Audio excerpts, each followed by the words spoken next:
Hello and welcome to the Connecting Minds podcast. I'm Christian Yordanov, your host. Thank you again for joining me on the podcast.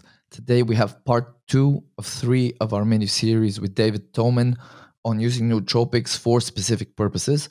Today's topic is how to use nootropic supplements for energy. Now, this is an important topic because as you hear on the episode, what he discusses is how energy is produced in the body. So most of the energy is produced in our mitochondria, which are the tiny little organelles inside our cells that burn or oxidize fats and glucose to produce adenosine triphosphate or ATP, which is the molecule that energy is carried in the body. So if you can support your mitochondria, you are going to support energy production in all systems of the body. That includes, of course, the brain, but also the gut, the muscles, the immune system. So the more you can support your mitochondria, the more you can prevent their decline as you age, the better your energy levels are. And of course, the more energy you have, the better your other systems will work. So this is an incredibly useful little episode that you can use to learn how to give yourself a clean energy boost without caffeine, without stimulants, without the jitters, without withdrawal effects if you quit, right?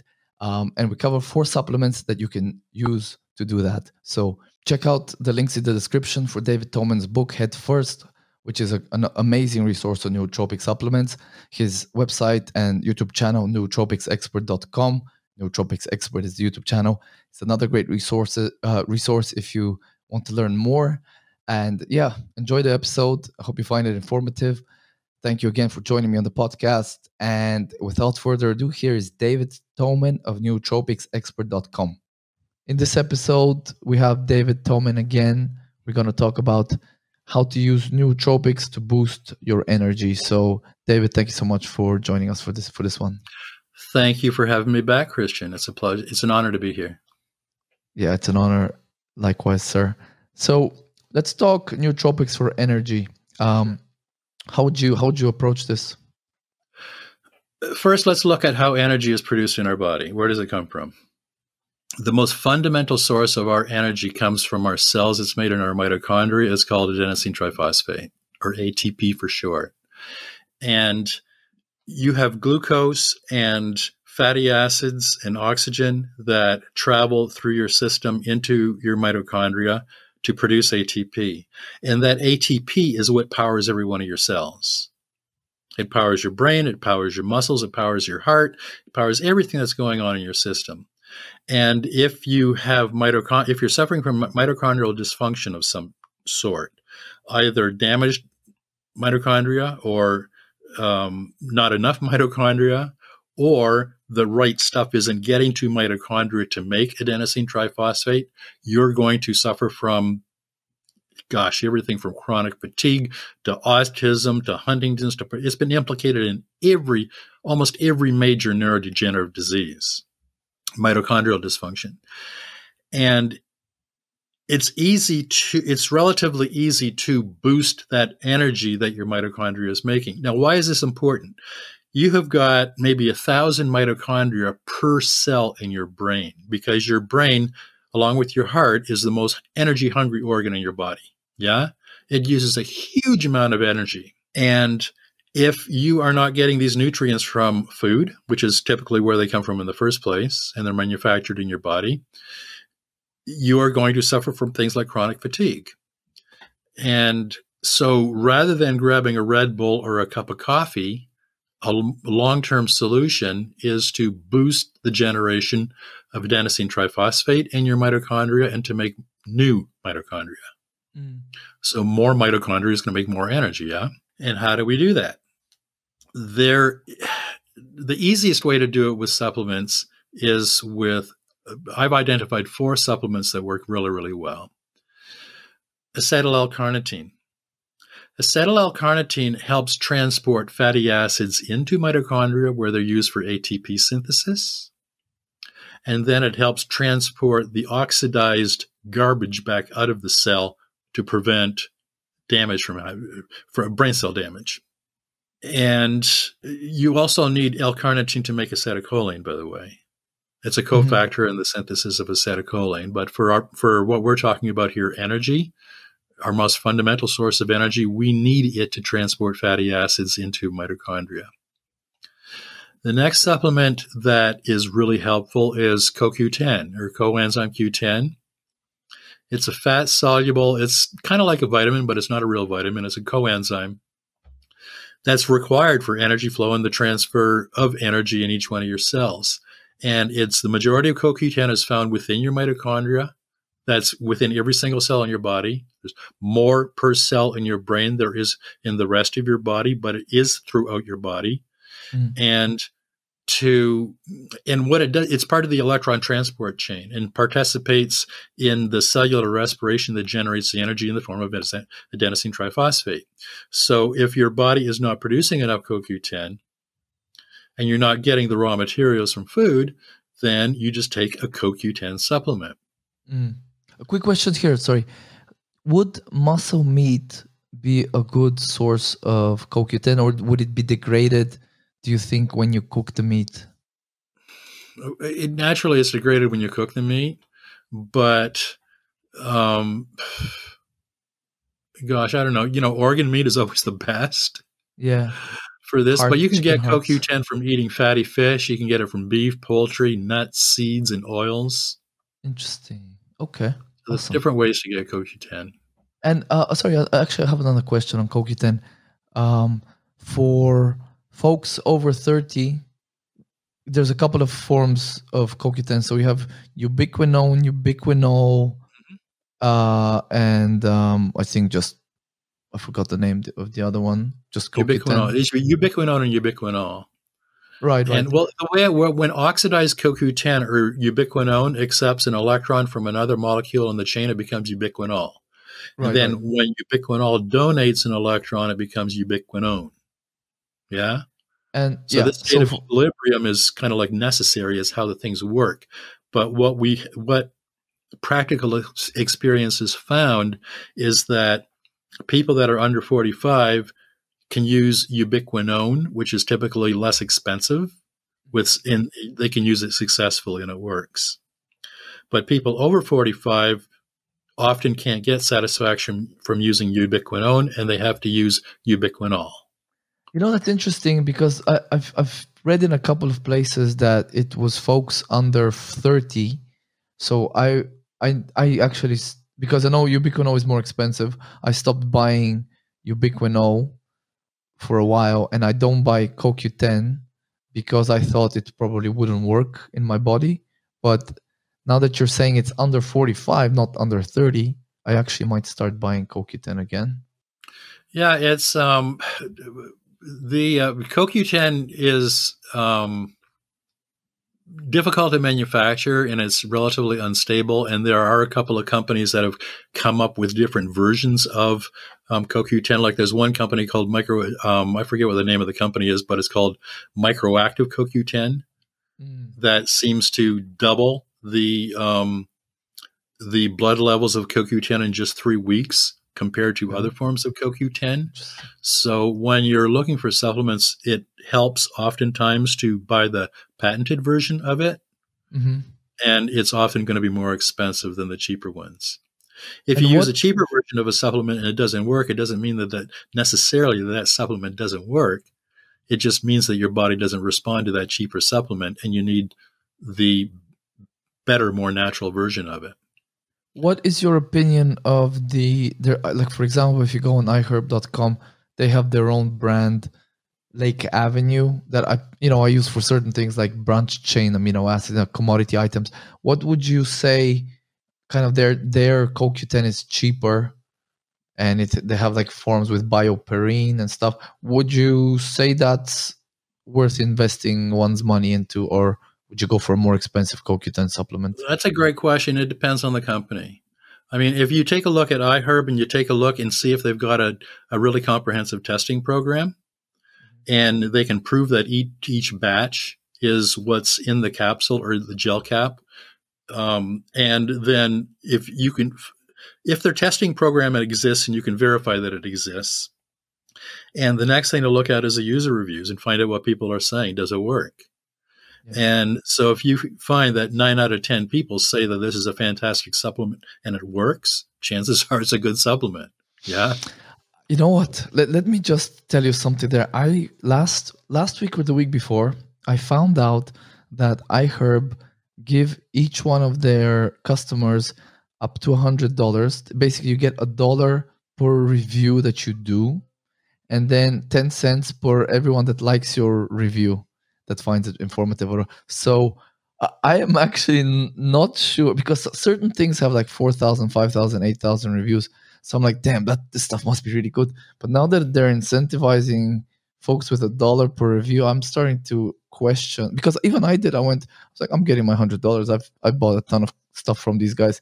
Why not get like a few bottles of whatever? So actually, since we last talked, I got some Alpha GPC because you said some really nice things about that. So, but yeah, just a little aside. I'm glad that you brought that point up, because that is so true. One of the things that supplement companies battle with all the time is how they get more sales is if they get good customer reviews. Yeah. But how do you get those customer reviews? You can get them organically and just wait for people to review their product, or you can incentivize people to review the product. Just because a company incentivizes someone to do a review doesn't mean that it's a bad supplement. Sure. But it does have to be taken into consideration. Absolutely.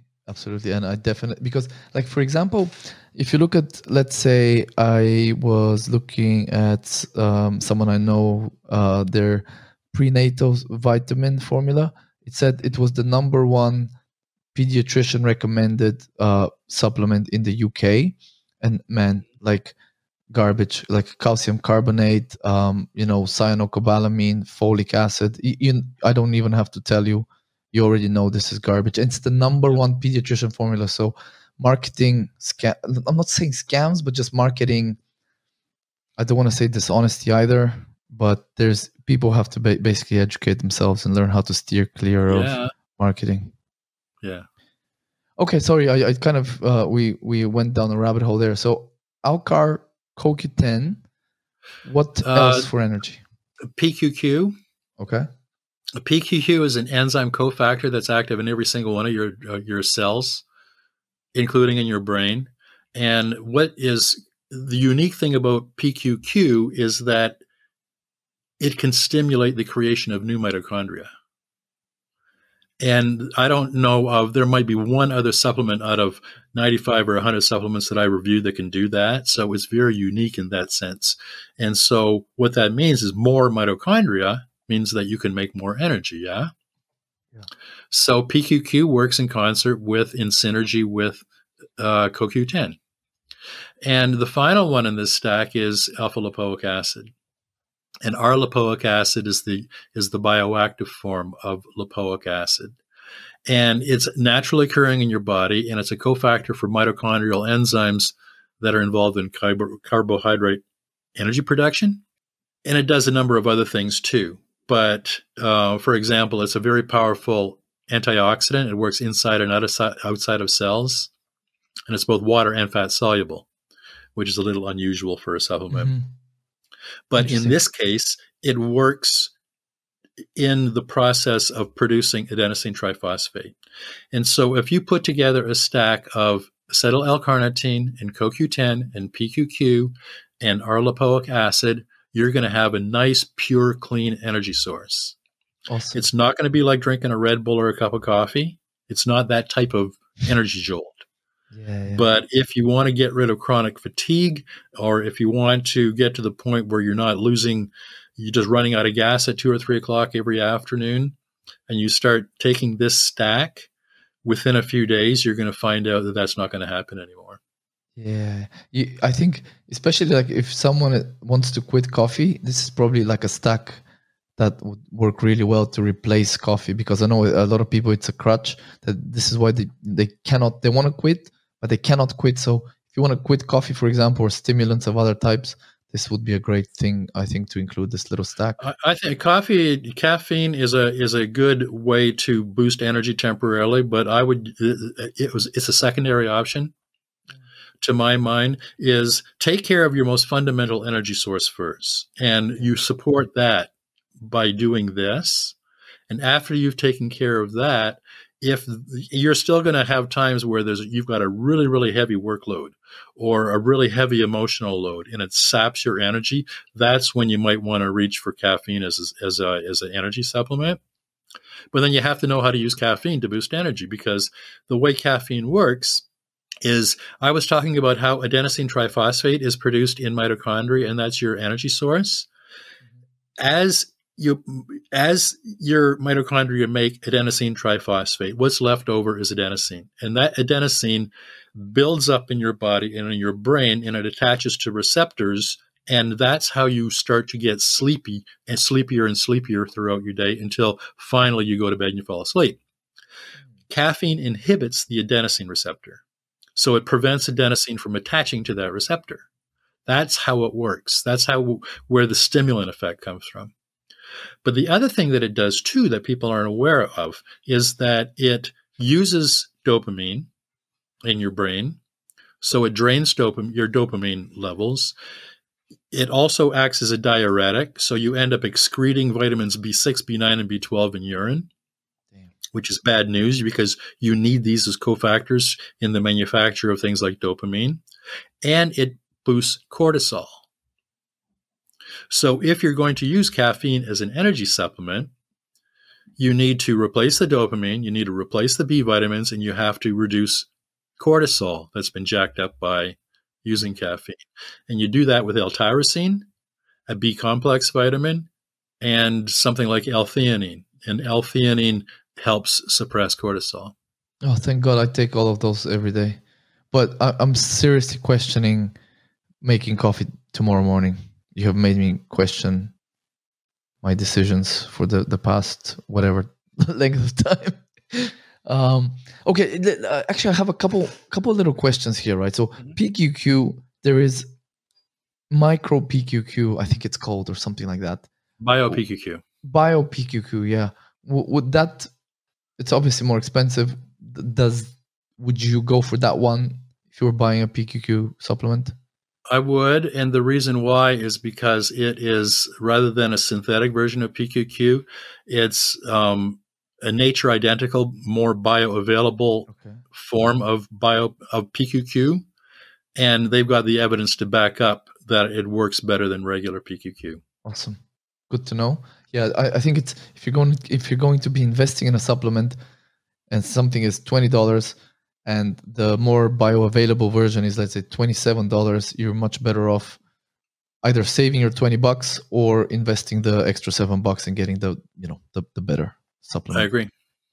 And just one final question on the alpha lipoic acid. So you said there's because I think there's a few of them. You said our lipoic acid is the one, because you can get really cheap alpha lipoic acid, but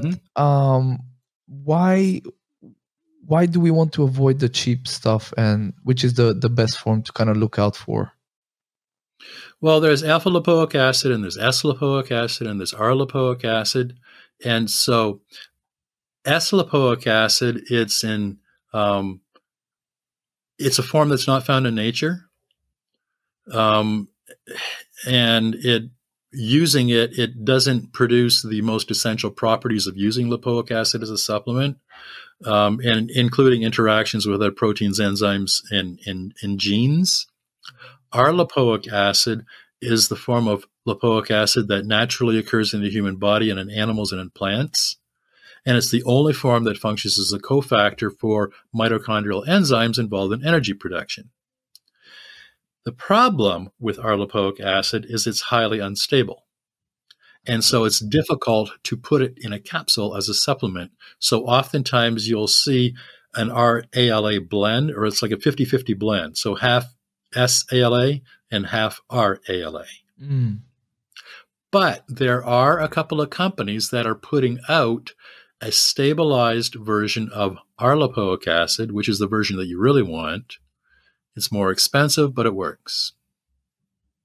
Okay, love it.